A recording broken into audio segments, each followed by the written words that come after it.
Hit TV YouTube channels లో మీ వ్యాపార ప్రకటనలకు మరియు ప్రమోషనల్ ఇంటర్వ్యూస్ కోసం వెంటనే సంప్రదించండి. ప్రీతం గారు, అలాగే భవానీ గారు, స్పోక్స్ పర్సన్ శ్రీకాంత్ గారు, బర్రె జయంగిర్ గారు, వెంటయ్య గారు ఈ ప్రెస్ మీట్ లో పాల్గొన్నారు. అయితే ముఖ్యంగా ప్రెస్ మీట్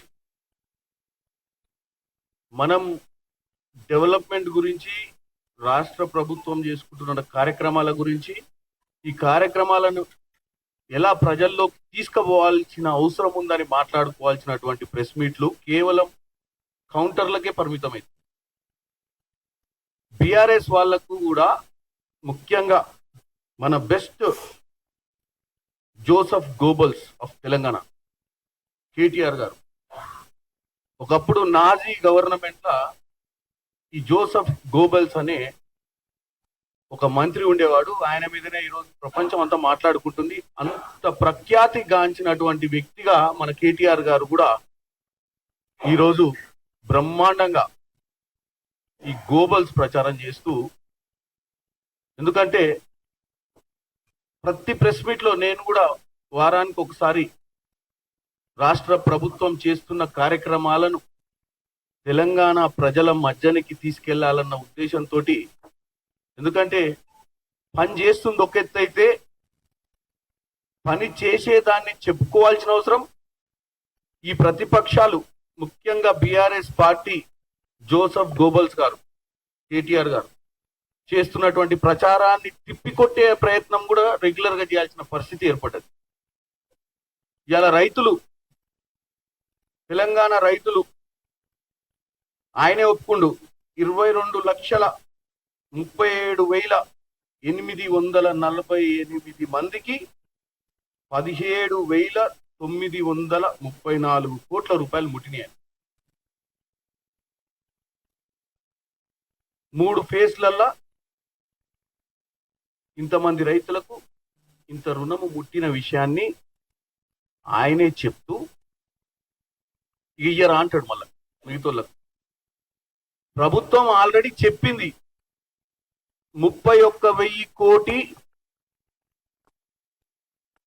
32 లక్షల మందికి ఇస్తామని చెప్పి, 2 లక్షల రుణమాఫీ అనేది 15 ఆగస్టు నుంచి మొదలు పెడతామని చెప్పి, 16కే అంటే ఎప్పుడు తెల్లారుతుందా, ఎప్పుడు 15వ తారీఖు మారుతుందా, మధ్యరాత్రి 12ంటికే ప్రెస్ మీట్ పెడితే బాగుంటుందని మా జోసెఫ్ గోబల్స్ గారు తాతాలాడిపోతున్నట్టు రోజు.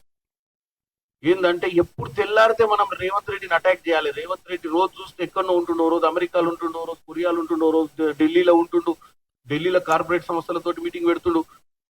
ఏం చేయాలని తాపత్రయం తప్ప ప్రజల సంక్షేమం గురించి పట్టింపు లేదు.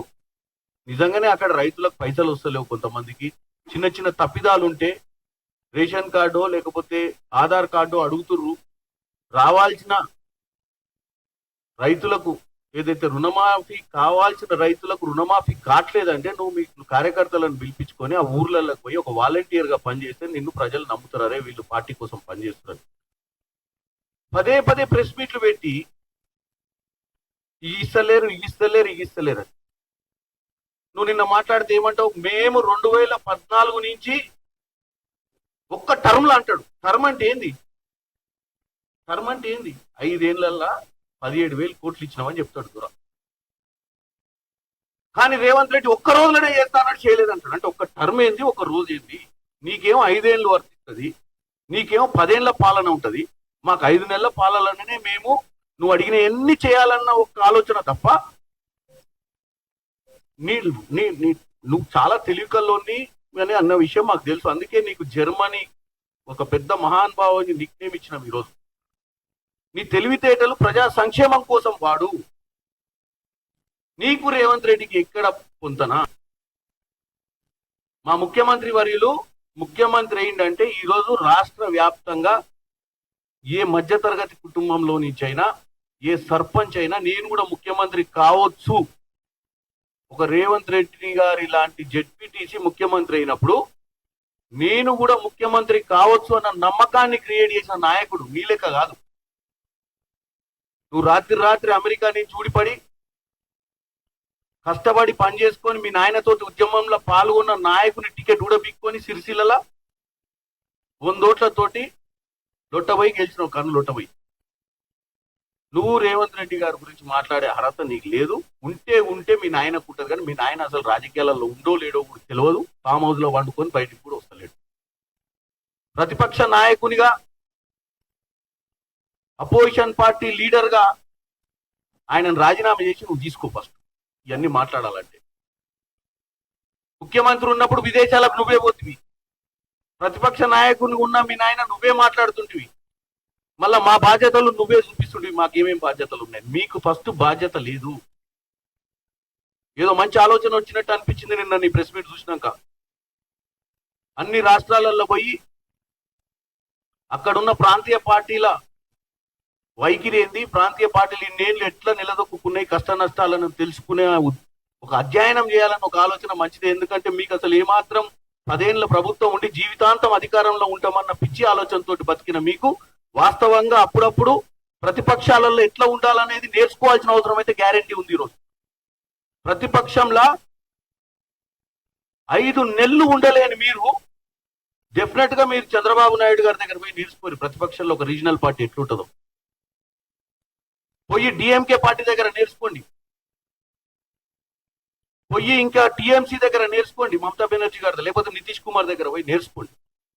ప్రతిపక్షం అంటే ఒక మంచి ప్రతిపక్ష పాత్ర పోషిస్తూ ప్రజల సంక్షేమం కోరుకునేది ప్రతిపక్షం. పొద్దున్న లేస్తే ఒకటే మాట, ప్రభుత్వాన్ని ఎట్లా ప్రభుత్వం చేస్తున్న సంక్షేమ కార్యక్రమాలను తప్పుతో పట్టియాలి, వాస్తవాలను అవాస్తవాలుగా చూపియాలన్న ఇంట్రెస్ట్ ఈ 22 లక్షల మందికి 17,000 చిల్లర కోట్ల రూపాయలు అందింది వాస్తవం అయితే ఎక్కడ అందినాయి, ఏమందినాయి, అందని వాళ్ళు ఎవరు, అందని వాళ్ళకి ఎట్లా అందిపియాలి. ఎందుకంటే ముఖ్యమంత్రి గారు కూడా నిన్న కూడా ఢిల్లీలో చెప్పిండు, ప్రతిపక్షాలు వాలంటీర్లుగా కింద గ్రౌండ్ లోకి వెళ్ళి ప్రజల సమస్యల మీద రైతు రుణమాఫీ రాని రైతుకు ఎందుకు రాలేదు, ఆయన అర్హుడైతే ఎందుకు రాలేదు అనే దాని మీద పోరాటం చేస్తూ ఆయన కూడా ఇప్పించే ప్రయత్నం చేయండి. మేము కూడా ఈ 17,000 కోట్లతోటి ఆపలే.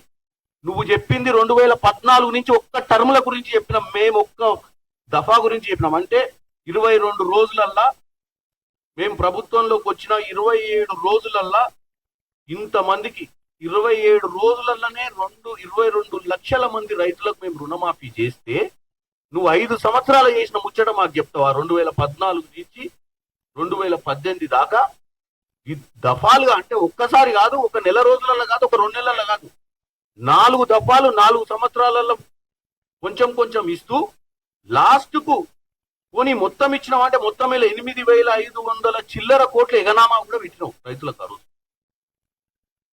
నువ్వు నీతులు చెప్తున్నావా? ప్రజలకు ఏం అర్థం కాదనుకుంటున్నావా? ప్రజలకు చరిత్ర తెలియదు అనుకుంటున్నావా? నీ ప్రభుత్వాన్ని మర్చిపోయారు అనుకుంటున్నావా? ప్రజలు నీ ప్రభుత్వాన్ని నిజంగానే చాలా గొప్పగా చేసి ఉంటే నిన్నెందుకు ఈ రోజు అపోజిషన్ లో కూర్చోబెట్టేటోళ్ళు? ఇవాళ నిన్ను గద్దె దింపి ఇంటికాడ కూర్చోబెట్టడానికి కారణమే మీ వైఖరి. హిట్ టీవీ యాప్ ని డౌన్లోడ్ చేసుకోండి. ఇందులో short news, live news, entertainment movies అన్ని అవైలబుల్ గా ఉన్నాయి. Please download Hit TV app. Hit TV app. Hit TV యాప్ని ఫ్రీగా డౌన్లోడ్ చేసుకోండి.